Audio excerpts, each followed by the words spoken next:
Sam from 15 years ago would look at me like I was an alien from outer space. Be like, what are you talking about? Like, our whole world is constructed to make sure we stay safe in vulnerability. No, that is definitely not the ticket. And yet, in the story over a decade and a half, genuinely, like, give it the time, give it sometimes the half an inch process, not perfection. There's been moments where, like, when it's wise now, oh my goodness, being vulnerable is the only place to be, being authentic, being in a way that you're like, those old protective strategies, they can actually just take a breath and sit on the couch and we can just be for a little bit. Welcome to 3%. We're your hosts, Jamie Haig. And I'm Blake Roberts. We're two best friends, fathers, husbands, and just two guys trying to figure it out. We're also therapists, which is probably a pretty important part. That's true. And we believe that at our best, people are 97% honest with themselves and others, and it's that hidden 3% of emotions, needs, desires, and behaviors that we keep to ourselves that keep us bound to shame and loneliness, from which many of our issues stem. Each week on this podcast, we'll interview leaders in the fields of psychology, theology, arts, and athletics to explore holistic masculinity. We're not here to tell you the man you need to be, but we are here to help you explore what gets in the way of being the man you want to be.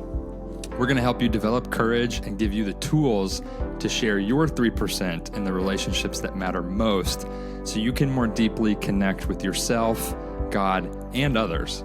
So, pull up a chair. Let's get into it. So let's be honest. Let's be honest.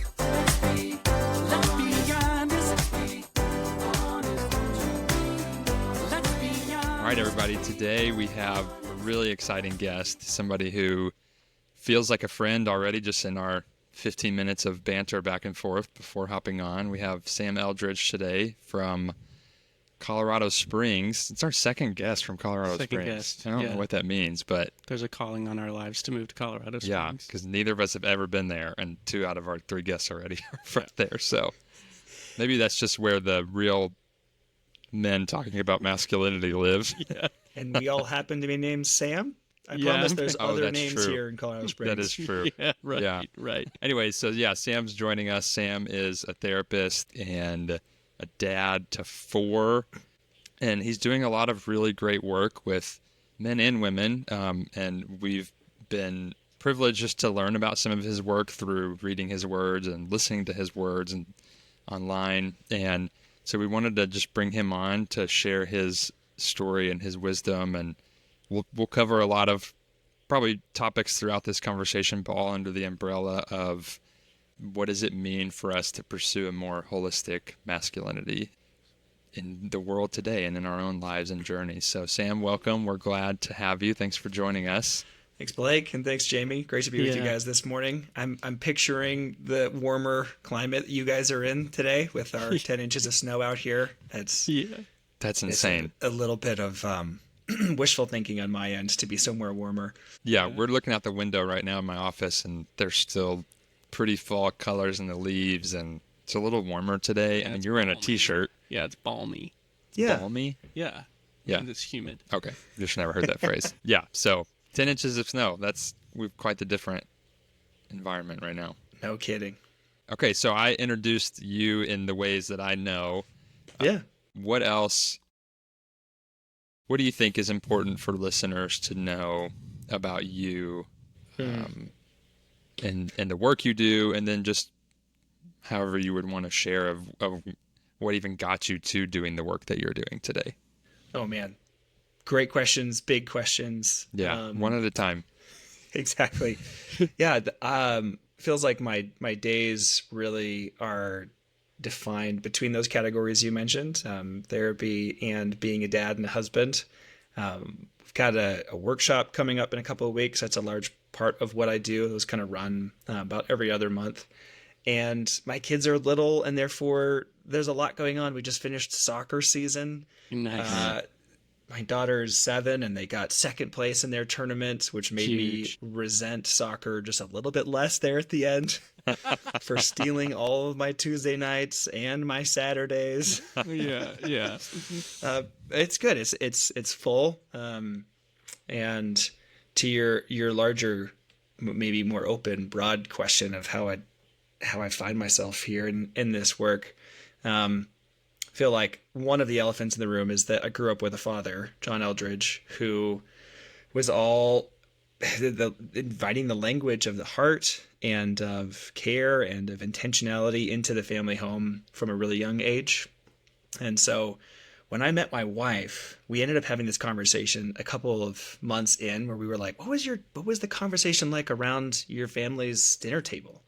And she shared that they would talk about what happened maybe at school. They actually would debate a lot. So they talk about news, things like that. And then she asked me, Sam, what did you guys do? And I'm like, well, we would often talk about how we were doing and language of the heart and what had happened that week, or why something was hard, why something was exciting. So I'd say from a pretty young age, I was already beginning this trajectory of curiosity around this category of what's going on below the surface. So I love that you guys are like-hearted in that respect. And my goodness, I could fill 3 hours with the ways that trajectory played out over the years. Sure. Helpful to name that some of it was out of pain. High school was really hard for me, and that I experienced a lot of cruelty from peers. And so I developed a ability to read the room, to read other people's faces, to pick up within those kind of microseconds of micro expressions how I am being received. And this radar system helped keep me safe in high school, and then began to develop not just as a survival mechanism, but as an empathy for other people. So I'd be able to sit with them, and maybe because of the language of the heart, coupled with some practice and needing to attune to others for my own survival, became this doorway into, oh, I'm curious about what you're not saying. I'm curious about what that little twitch was just now in the corner of your eye. I'm curious about why your tone shifted when you started talking about your sister or whatever. So there's lots of things from this point in my life. I'm 35, and I look back and I go, yeah, it was only a matter of time. Yeah. And where are you in the birth order in your family? I know at least one brother you have, but I don't know do you have more than that? Yeah, I'm the oldest of three. We're okay. all out here in Colorado these days. Okay. Yeah, I've worked with my middle brother, Blaine. We worked together for a decade, and he, not through my fault, I think through his own desire, he retreated to the plains of Colorado to get some space, but he's so close by. And my brother Luke is here in town, and he's a poet. You tap into the language of the heart, and you get creativity and sensitivity and non-traditional paths, I think. Yeah. Quite the. It's funny.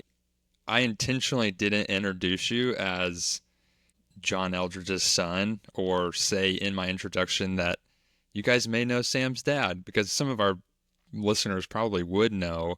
And I guess that's a little bit of me projecting, because I have even just friends who are like pastors' kids who are known as, so-and-so's son. And I've just heard through their expression of like how difficult that can be and the identity connected with that. And so I'm not saying we need to jump into that, but I love that you How even much named time it do you too. guys have? Right. I love that you even named it too, of like, okay, the elephant in the room that somebody are probably thinking is like, yeah, I have a familiar last name. Yeah, and compounding that with our admiration of you centers more around your individual work and not necessarily, who you come from, but rather like these Noble workshops. When we first found them. What is Noble Workshops for those who don't know? Well, I want Sam to explain that, not me. But I'll set the table of when we found Noble Workshops, you should have seen our text thread. It was basically like, dude, this is us. This is what we've been looking for. How do we get to one of these? That kind of stuff. And even this morning, as I was listening to you talk about experiential therapy again, as I was listening to all of that, I was like, man, holy cow, I have got to go to one of these workshops. It's incredible. To Blake's point, could you explain to us what Noble workshops are and how that developed? Yes, I totally can. And I also feel the pull to be like, thank you guys for the kind words around last name and individuality. And that's also been a journey. So like Sure. there was moments where I would kind of try to define myself apart from him, and moments where I'd define myself through him. And at the current stage, there's this more love that there's mutual crossover, and Yeah, totally. I'm not anymore at the shave my head and smoke cigarettes at the beach because I'm a ultra pastor's kid, though that phase did exist. So, Nice. there's my little, like, I gotta like tie that piece because I appreciate you guys naming it.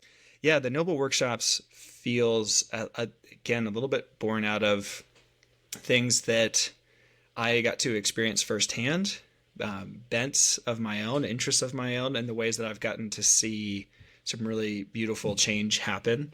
And so the short version of that is I've always loved story. I've always loved fiction. You know, growing up in our family would be pretty normal for us to do like the summer library reading challenges. And so it just that like Redwall or Lord of the Rings or, just any number of epic worlds where we're learning to read our own stories through other stories.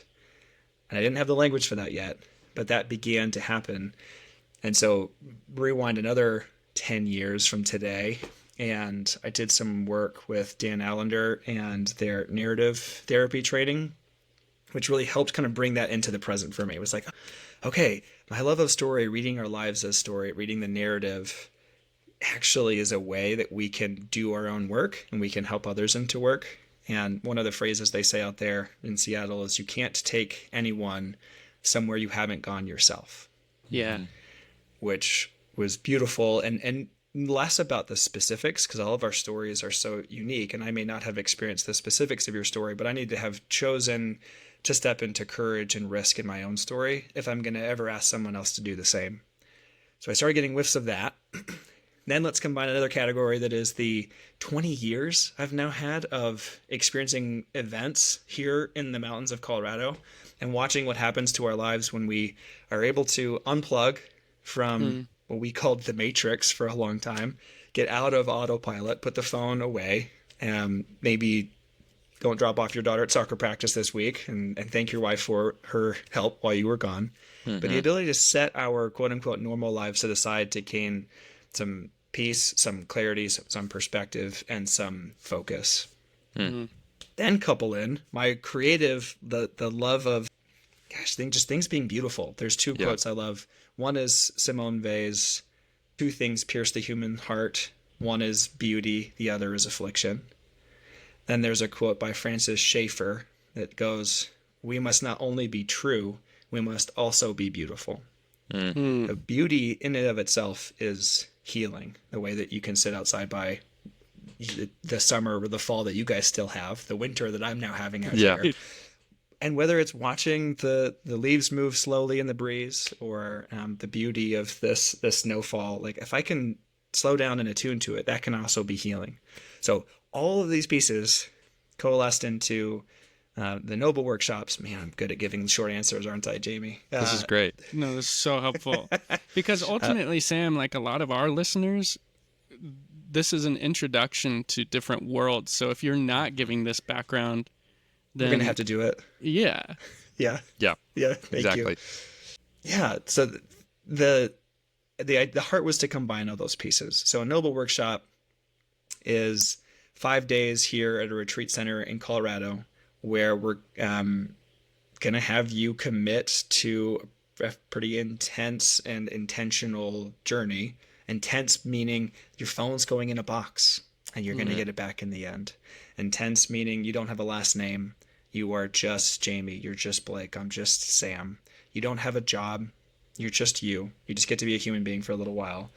And intense meaning you're going to stay in hours of work every day. It may not be your own. You may be participating in others' work, but we invite you into a more focused week of diving into both your family of origin, your patterns of protection, and your inner wholeness throughout the week. And there's lots of crossover between all the worlds, but really trying to combine the ways that our stories have played out to influence who we are today. So you see that thread, the ways that a retreat can, I think, accelerate and protect our are healing, and the ways that focused beauty. I mean, we start some psychoeducation sessions with a poem, and then we'll do some gentle movement, some breath work, some like cross body stimulation, just to come back into the room before going on to the next thing, and having a very intentional pace. So I love that I get to do it, because if it was just all that I did, I think I'd be like the Energizer Bunny. I'd just be hopping around. Yeah, that's amazing. And what a place in the country. I say this on pure imagination because I've never been there, but what a place to do it in Colorado. Yeah.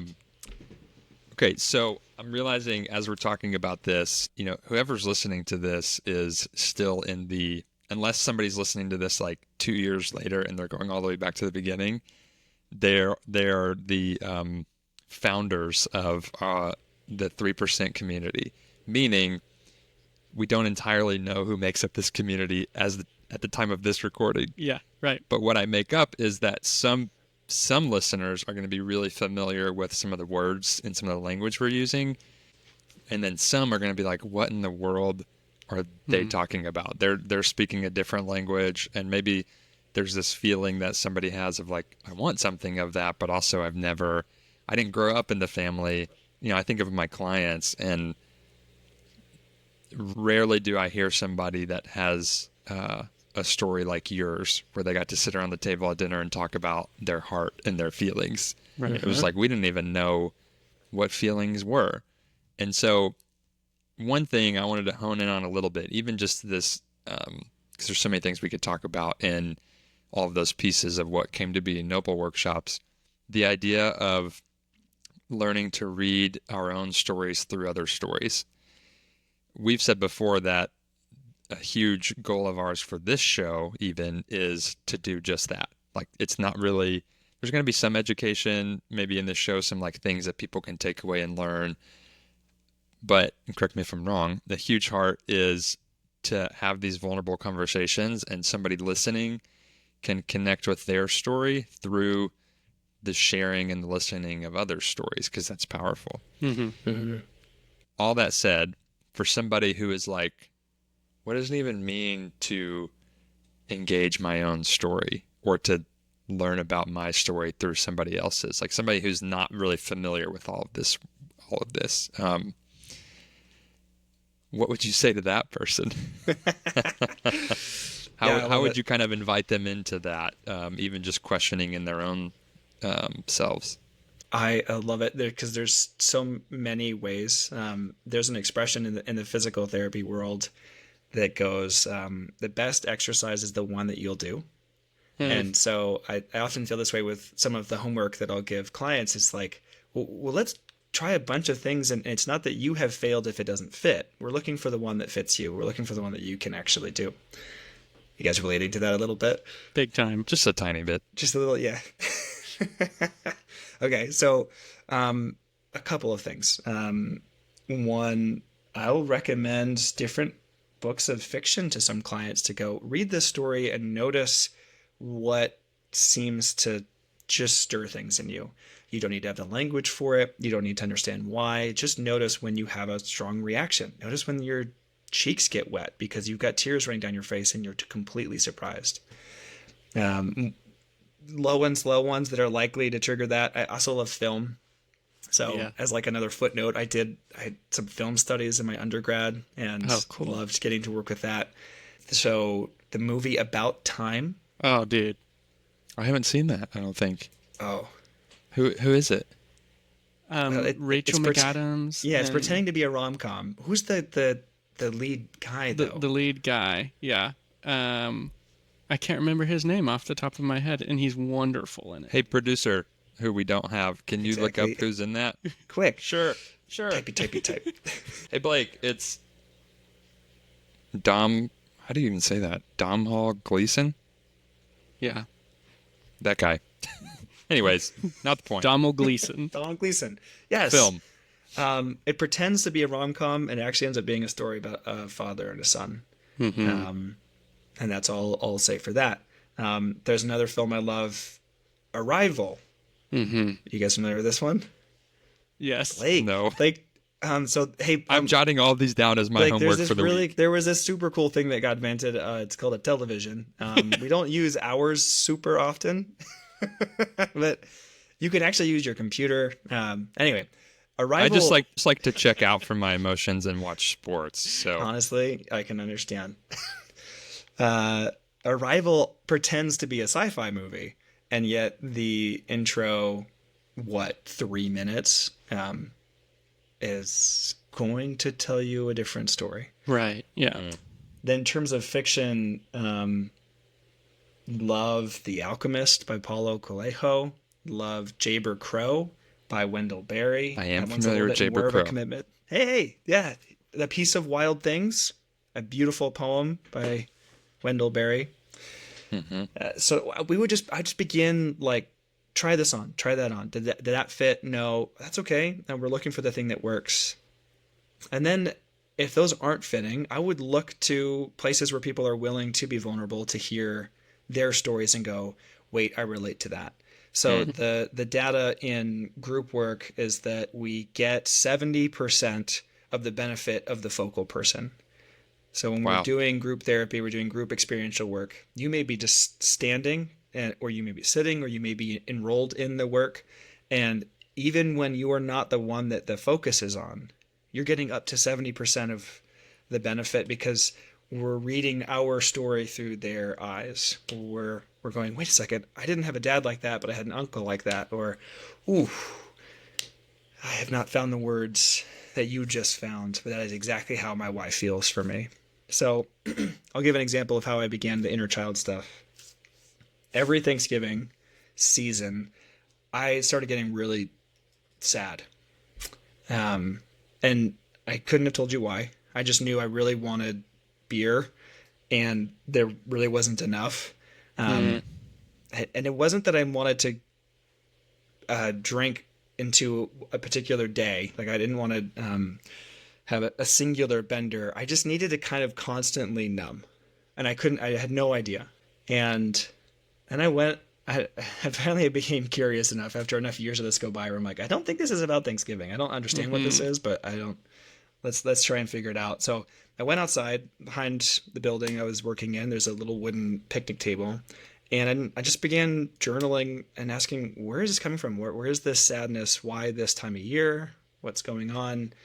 And I felt a younger voice in me say, I really would like Chinese food. I'm like, Chinese food? Okay, that feels pretty random. But just that line alone brought back memories of this Chinese restaurant that we used to go to as a family for Christmas Eve every year, called Xian Xian, and it closed. And so the tradition ended. And as I began thinking about it, I was like, that's okay. So there was this rhythm that we had. That's gone. Why does that make us sad? And this is all in journal. This is just me being curious.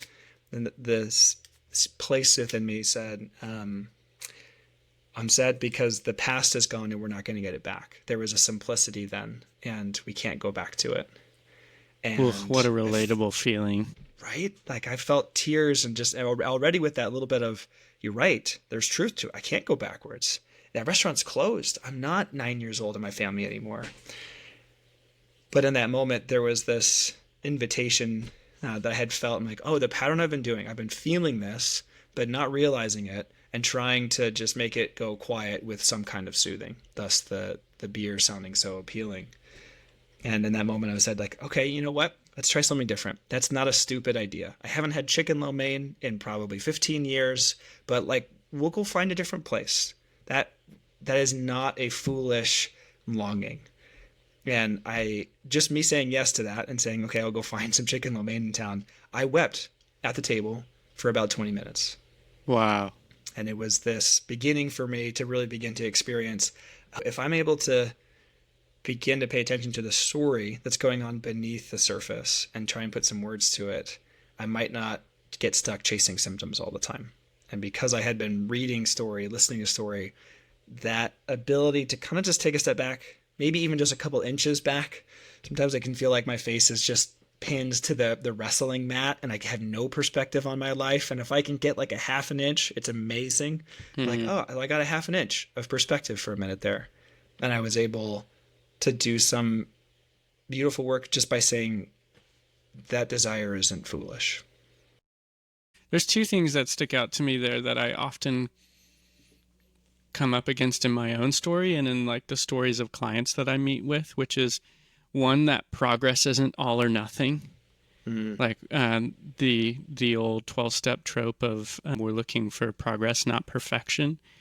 And I think you saying like it felt like my face was pinned to the wrestling mat and I got it half an inch and it gave me this like really paradigm altering perspective. I have a hard time having the compassion for myself that it's worth pursuing half an inch.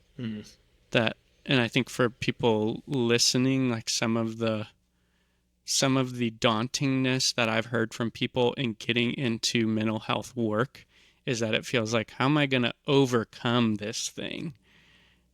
When really we're not looking for like being where you are today and then being at the end of at the finish line tomorrow.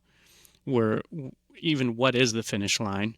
But we're looking for, can you get that half an inch that you're talking about? That picture to me was just so helpful. And now that I'm talking about this thing, I've already forgotten the other thing that stuck out to me, because something else had stuck out to me before that. And then you said that and I was like, holy cow, that is like, I bet that's so relatable for everybody listening to this, because it's relatable to me of like, I get really stuck in my own work when I can't see how I'm going to make it all the way where I want to go.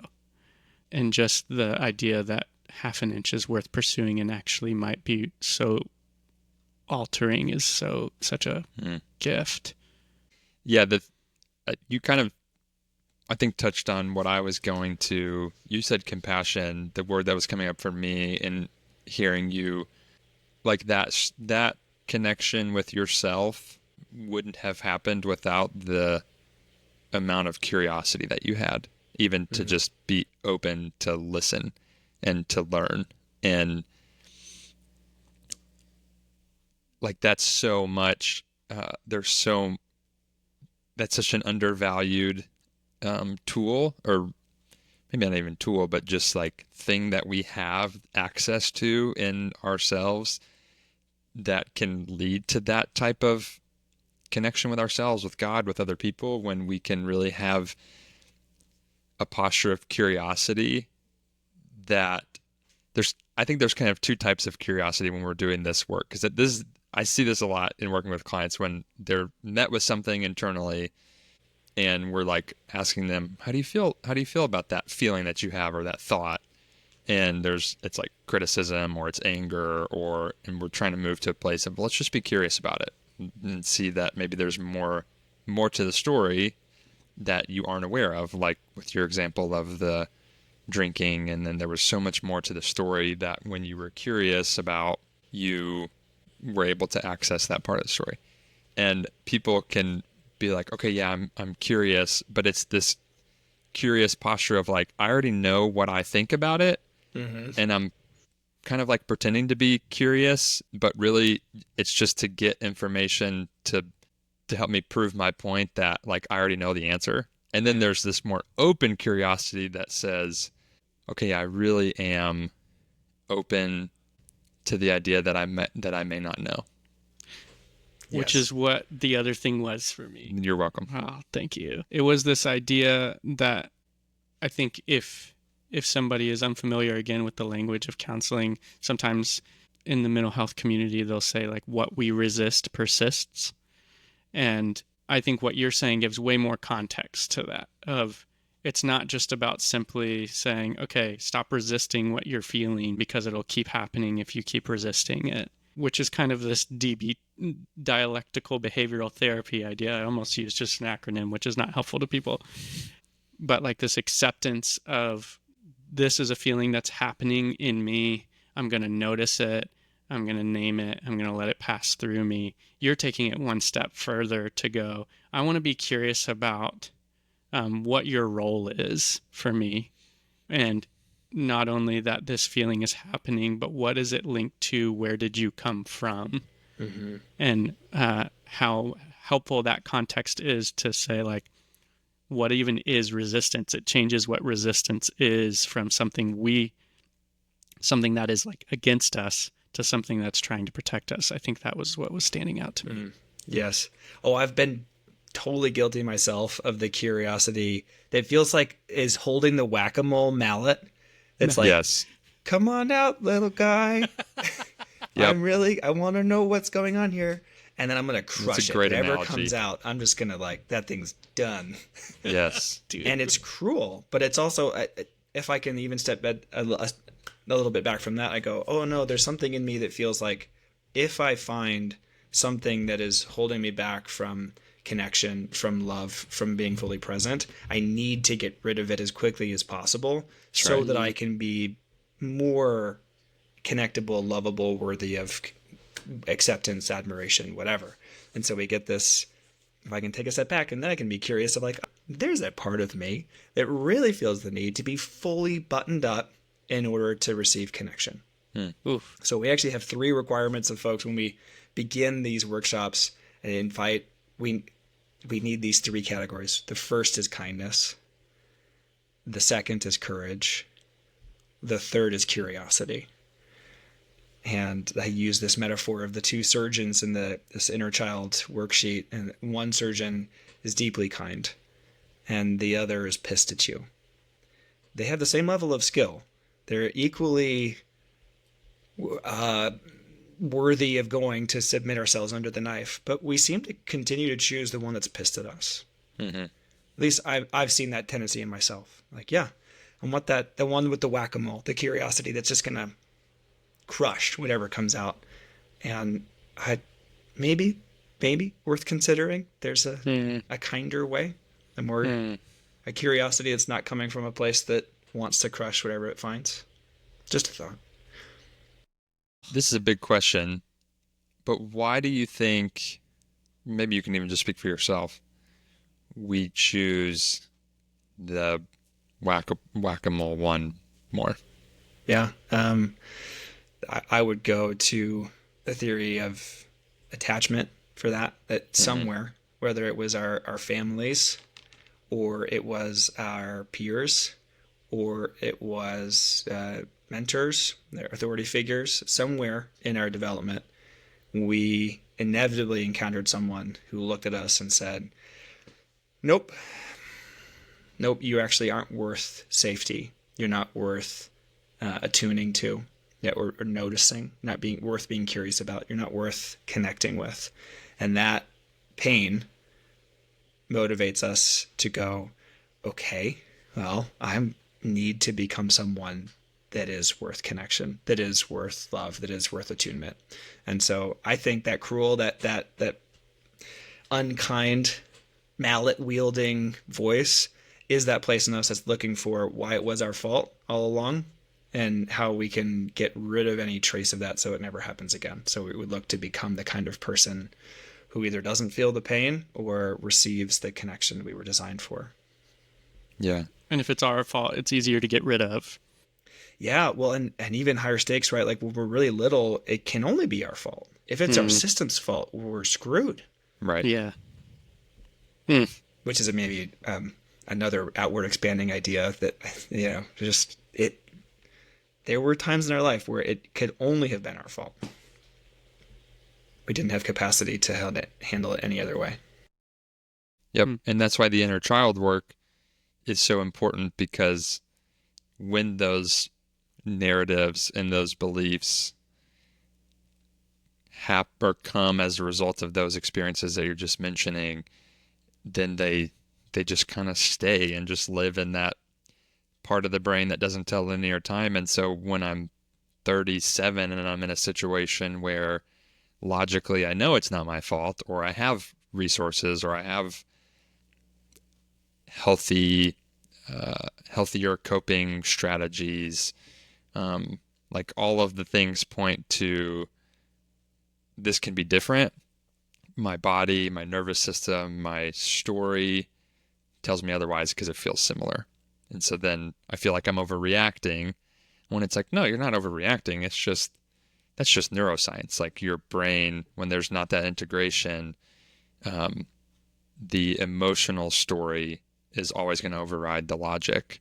And that's why it's so important to connect with these younger parts of ourselves, like you're talking about, to have that integration where we can look at the logic of the situation and kind of rationally assess what's happening today and how it's different than what happened then. And we're able to care for those, younger parts of us that are triggered by what happened then, because both are important. Can y'all describe, because I'm realizing as if I'm putting myself into the shoes of a listener, that this might be a moment where I feel like the guest at the party that doesn't know anybody else. I hate that moment. That's where I Irish goodbye. I just sort of vanish. Right. And maybe they already did, so they aren't hearing me talk right now. But could you two explain what it means to connect with the earlier parts of yourself? Like, what does that practically, functionally mean? I'll give you the baton first. So. How as did nose goes. You were too slow. You were too slow. I think I said it before I saw you put your finger on your nose. That's true. No, that's fair.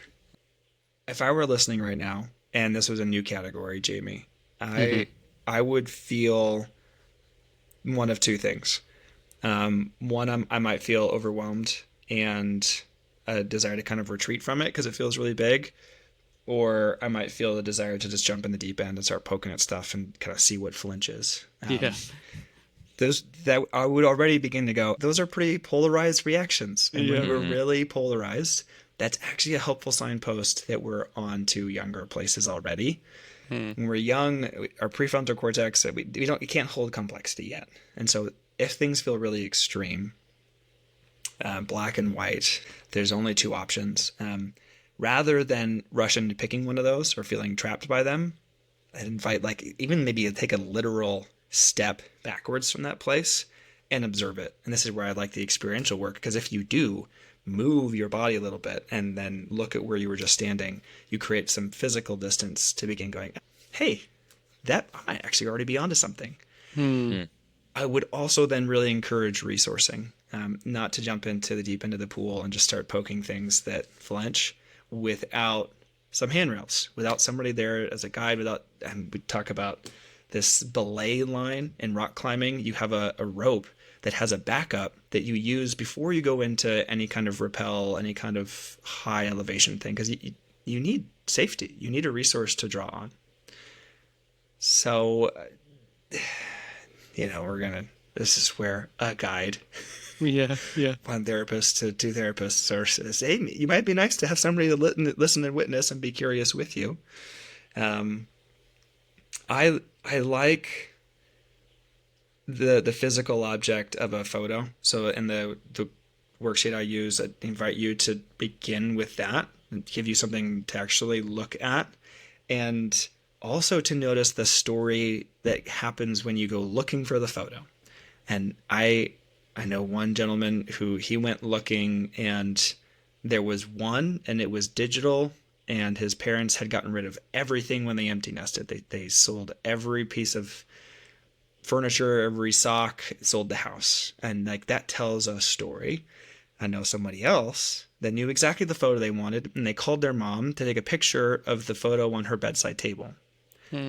Very different story already, as we already begin looking for, give me some visualization, help me come back to this moment in time. So several different ways in there, noticing the polarity, noticing the ability to need to kind of step back, needing a resource, and potentially using a physical object. But Blake? And even the physical object, you're encouraging them to find a photo of their younger self, just to be clear. Yes, right. Typically between the ages of 7 and 10, so you're more likely to have memory, but it can be as young as 3. And I believe that inner child exercises with the photo that you're talking about is like a free downloadable exercise you have, right? Yep. Okay, that's so at Noble Workshops. Maybe you guys can put it in. We'll throw that in the show notes so somebody can. It's actually something that I was clarifying that it's free because I've just been giving it to clients. Do I owe you money for that? You haven't been paying the copyright fee on that, Blake? Shoot, I just put myself out there. That's a nickel every time you open. No, it's a free resource. Yeah, I have, because I do a lot of this work with clients, a lot of this inner child work, and Sam has crafted this. We were talking about it before the show, this really aesthetically pleasing and beautiful exercise that gives some like practical information about all this stuff that we're talking about. And then this exercise that he's mentioning now to find a photo. And then there's questions that go along with that photo that you can fill out. And it's a really helpful exercise that you can do. And then talk, like he's talking about resourcing. That's the whole community aspect, whether it's with a therapist or a mentor or a safe friend. It's one thing to do all of this work internally, and that is a huge part of it. And we can't stop there because we're made for that connection. It's the whole point why we're doing this 3% thing, is building this community and finding those people where you can call and be like, hey, dude, I just listened to this weird podcast and I went through this exercise where I had to find a photo of my younger self, and this is what it was like. That may be a different kind of conversation to have, but you would be surprised, I think, if that person you're talking to feels safe enough at how that could lead to a really cool connection. And so we'll throw that in the show notes so that you can work through that. And as one added point onto that for anyone who's listening, like at this point, you've probably heard my story and Blake's story. Just a reminder that like we had to choose vulnerability with each other before, like that we didn't land in a place of feeling like, okay, he's safe enough. Now I can share this. It was a choice to be like, I want to create safety with somebody. Who am I going to value? Who can hold that sacred story? And I'm going to choose that vulnerability. So even if you're listening to this going like, I don't have a friend like that, this could be an opportunity to choose that friend as well as you're resourcing. But if you are choosing that friend, my one caution would be maybe have an additional guide who you know is safe already as you're choosing that friend, because that's a lot of change at one time to be jumping in, poking things, and also choosing a new friend. So It's so good. Oh, and I had recently defined vulnerability for myself as letting the other person have the ability to harm you. Because I learned vulnerability through life on stage and sharing stories and being willing to, like, that. I think we get pretty good these days talking like the authentic talk. And then you can kind of check in with yourself and go, were you actually vulnerable, or were you testing that person? Were you actually vulnerable, or were you sort of like holding out the little dog toy and throwing it and seeing if they ran after it? Yeah. For me, at least, true vulnerability means I've taken some armor off. And there's a moment. Will they choose harm, or will they choose to stay with you in it? Yeah, which is why we call it the 3%. You know, it's the 3% out of the 100% that we keep to ourselves because we believe that'll be the thing that somebody rejects us for or that somebody shames us for. But really, in holding on to it ourselves, yes, potentially somebody could harm us. To your definition, someone could harm us if we give them our 3%. That is the vulnerability of it. And us holding on to it is us choosing that harm for ourselves. Us holding on to it is us choosing the harm for ourselves. We're like already agreeing with the potential narrative we're telling ourselves. So we're taking the opportunity away from someone to care for that part of us. So we're then choosing rejection before someone has the opportunity to reject us. And when you have stories of being vulnerable, whether you're like intentionally being vulnerable or you were just a child and so you were inherently vulnerable, and you were harmed, maybe even by the people who were supposed to protect you.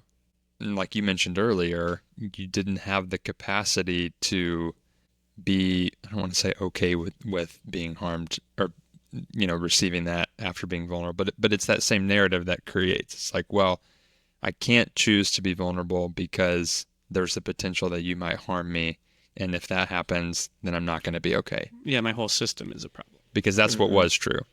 When the reality now, you know, is we have more resources. We have more, our brain is more developed. We have opportunities and choices when we are harmed. Agency, thank you. We have agency to do something different and to maybe go, okay, I can't go that far with this person.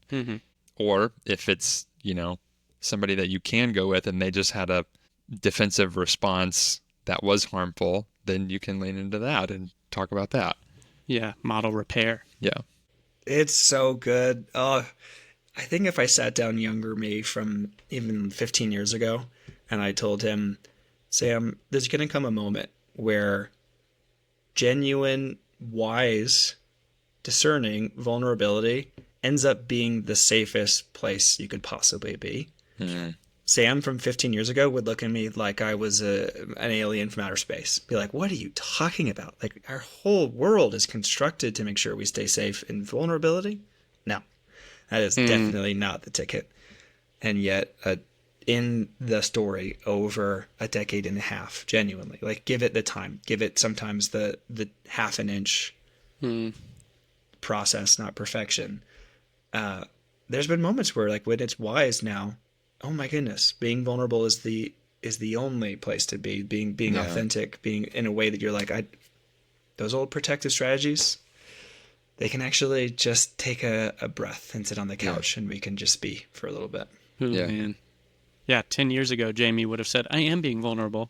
Yes. Yeah, What do you mean? I'm doing a great job of that. Yes. I'm fine. Don't ask any more questions. Yes, we love it when people say that they're fine, don't we? Yeah, absolutely. We could keep going. I feel like we probably say that at the end of every episode. Yeah. It's good. When you land one where you say like, that was probably too much, maybe edit that part out. Right.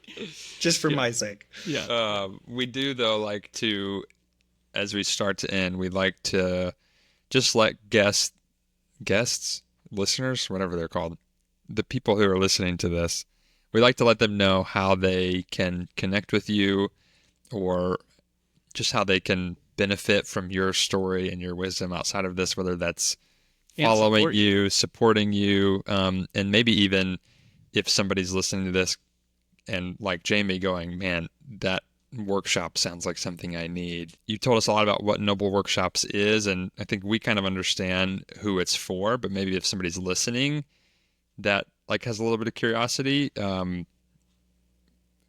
who is that for, and what are next steps they should take if they do have that little stir of going, I really want something like that? Yeah, thank you.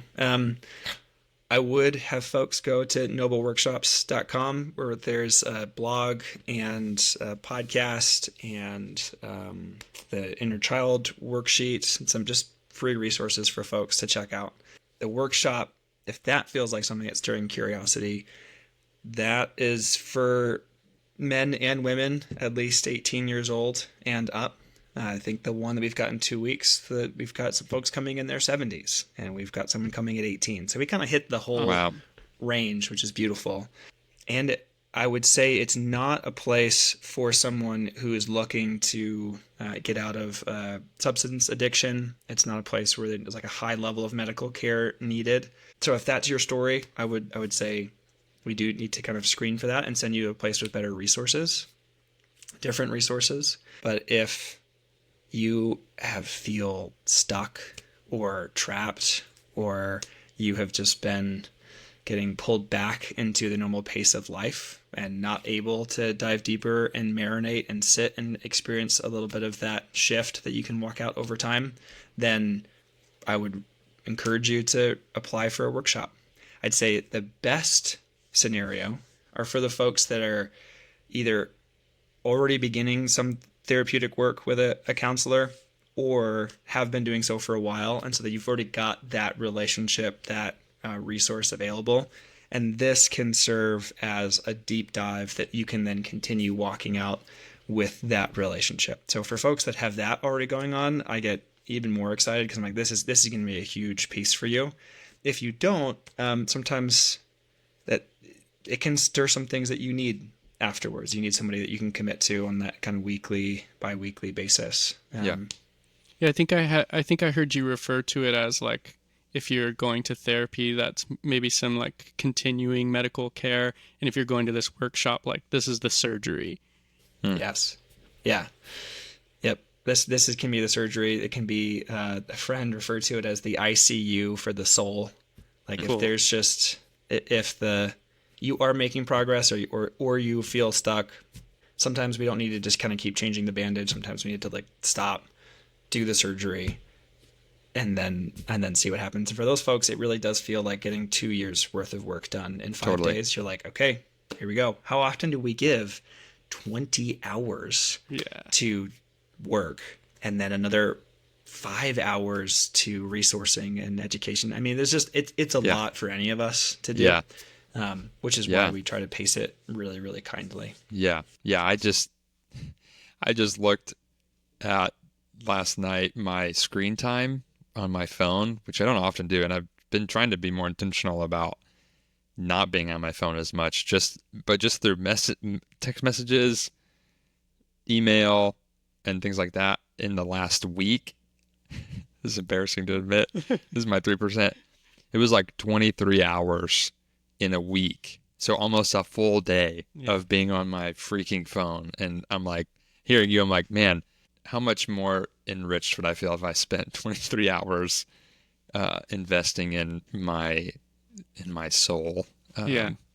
So that is a huge. I think that's so cool. Yeah. I'm like, I know we're landing, so I'm not using that as a jump off good. point into Yeah. homeostasis and the way we can put ourselves into depression just from staring at the screen. It's fine. We're fine. Yeah. But right, how often do we do that intentional walking of a week where you go, I just get to be Jamie. I just get to be Blake. I just get to be Sam. I just get to be seen and do this work for a week. So I'd love it if folks if you're interested, come check out nobleworkshops.com. And maybe Colorado is a fit. Maybe you guys should come see the mountains. I think we should. I think we should. Yeah. Is there anywhere else that people should connect with you, Sam? That's kind of it for this. Jamie, there's like so many other things that I've done that is the most current. I love it. Yeah. Yeah. I think we were even talking to a guy last week about, he was trying to rein us in on our focus for this, of just focusing our energy into one place, because I think it's really easy, compounding the phone thing, to just feel like I got to go here, I got to be here, I got to be here, I got to be here. And we have to have a presence in all of them. So the fact that I think it's kind of modeling the purpose of Noble Workshops for that to be the place for people to connect to you. Yeah. Yeah. Well, they did this experiment on our ability to make decisions with jam. I don't know if you guys are familiar with this. No. But if you give somebody 4 choices of jam, we'll pick one. If you give us 100 choices of jam, we will walk away. We actually don't like That checks too out. many options. Yeah. We need that kind of honed in, that focus. Yeah. You're just like, just limit it. Give me some containment. Yeah. Yeah, there's safety in that for sure. Whoa, that's crazy. I'm going to be using that one. I mean, Right? I will go to Chick-fil-A over the Cheesecake Factory because that menu is absolutely overwhelming at the Cheesecake Factory. It's so overwhelming. And Chick-fil-A is just like 7 different versions of chicken. Right. Right. Would you like a novel the length of Moby Dick and tell us what you would like to pick from this? Or would you like one of these 4 options? Like, pick you, please, the 4. Yeah. Totally. Well, Sam, thank you so much for taking time to be man. with us. It's been really fun. And we'll let you go so you can go play in the snow. I mean, yeah, or stare solemnly at it and listen to Simon and Garfunkel. Jamie and Blake, thanks for having me on. Yeah, Appreciate man. it. Thank you, care. Sam. We're glad you're here. Keep coming back. You're worth it. Hey, thanks for tuning in to another episode. Listen, we're working on some really practical resources to help you connect more deeply with yourself and others. So if you head over to our website, 3percentco.com, you can learn more about that. The link will be in the show notes. And this is the part of the show where we ask you for some help. Listen, we don't have a big fancy production team. We're recording these in my therapy office in between sessions and in the margins of our life. We just really believe in the message that much. I listen to a lot of podcasts, and rarely would I take the time to review and rate a show, just because honestly, I forgot. It wasn't until we started doing this show that I realized doing that actually really does help these platforms notice our show and get the word out. And so if any of this is impactful to you, we would love it if you took a second to leave us a review, rate us, or if you want to just do it the old-fashioned way, text this link to a friend and say, hey, let's talk about this episode. Whatever you do, make sure to follow us on whatever platform you're listening to so you never miss an episode. We're really grateful you're here, and we'll see you next week. So let's be honest.